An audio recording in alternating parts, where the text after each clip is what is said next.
Velasco, profesor del Instituto de Ciencias Sociales y Humanas de la Universidad de Medellín, nos acompaña a esta hora en la mesa de Consejo de Redacción para analizar un poco esta situación que estamos viviendo como país. Hablamos de violencia, hablamos de las expectativas que se tienen con miras a una jornada electoral en el 2016. Profesor, gracias por acompañarnos, bienvenido. ¿Y tenemos garantías electorales? Bueno, esa es una pregunta muy difícil de responder, ¿cierto?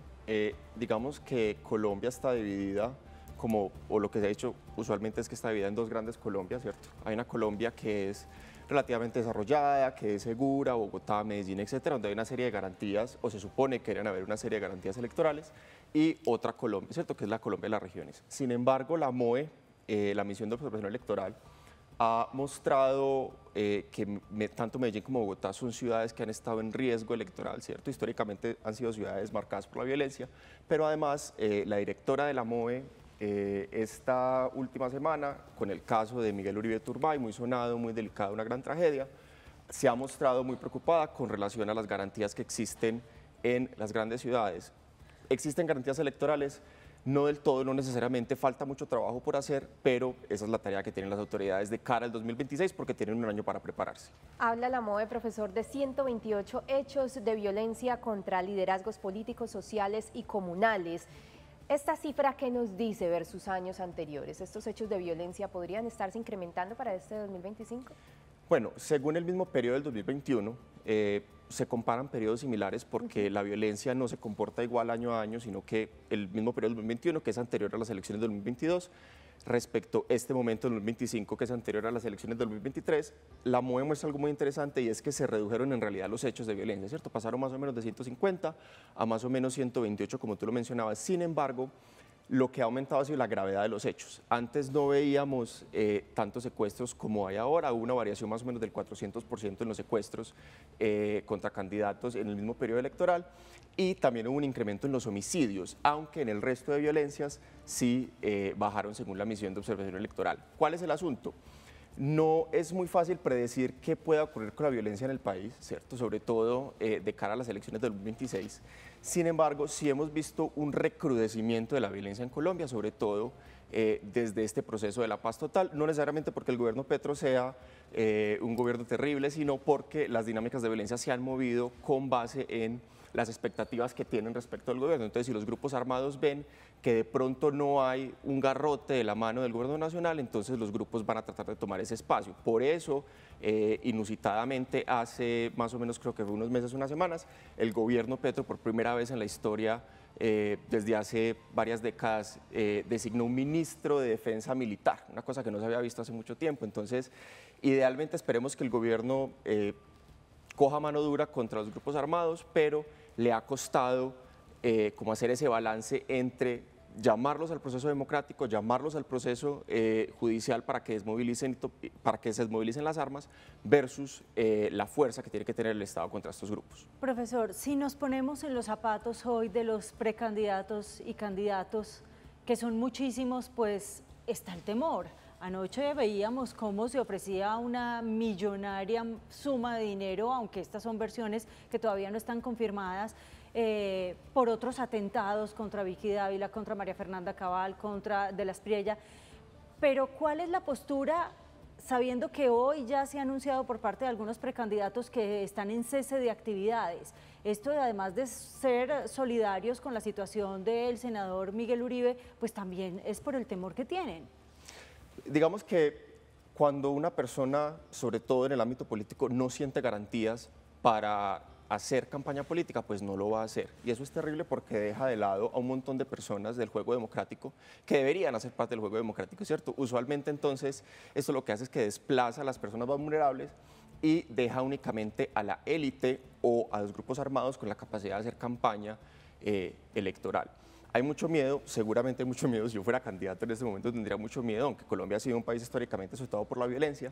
Pero el problema aquí, sobre todo, y esto es muy importante porque es muy diferente a lo que ocurría en los 70s, 80s, 90s, es que la violencia en este momento en Colombia no tiene rostro.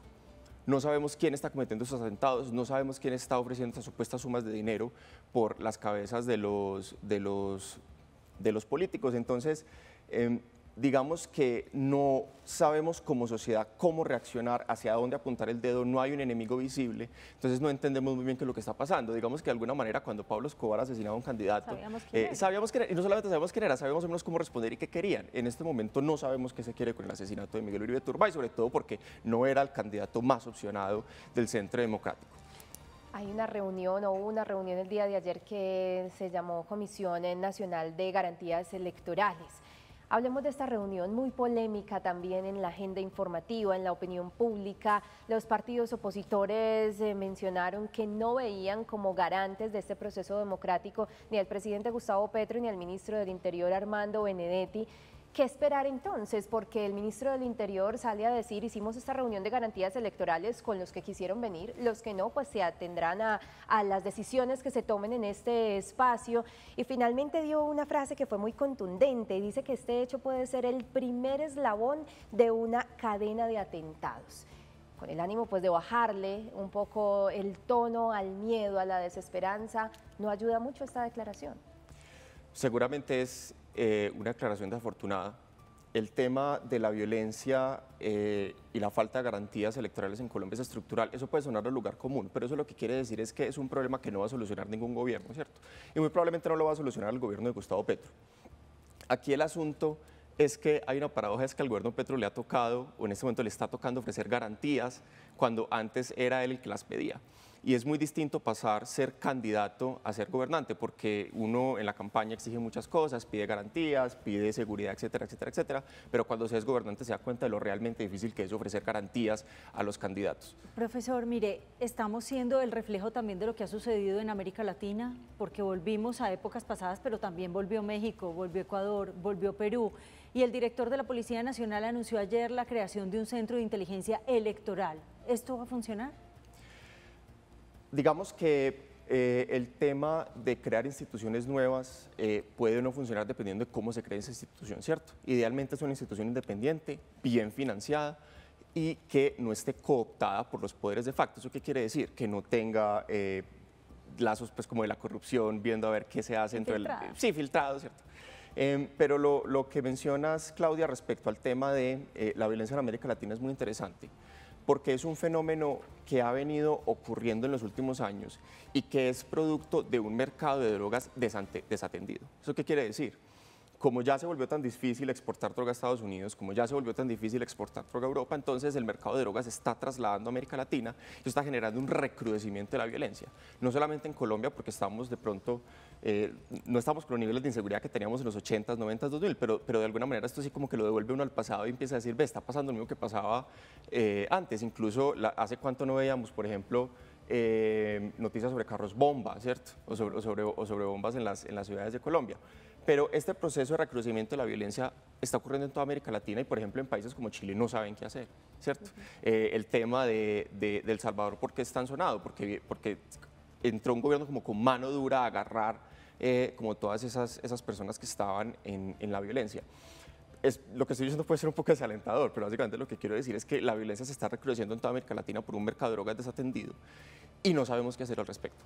Muy bien, pues a las 7 de la mañana, 4 minutos, profesor Santiago Franco del Instituto de Ciencias Sociales y Humanas de la Universidad de Medellín. Gracias por venir. Muchas gracias por la invitación.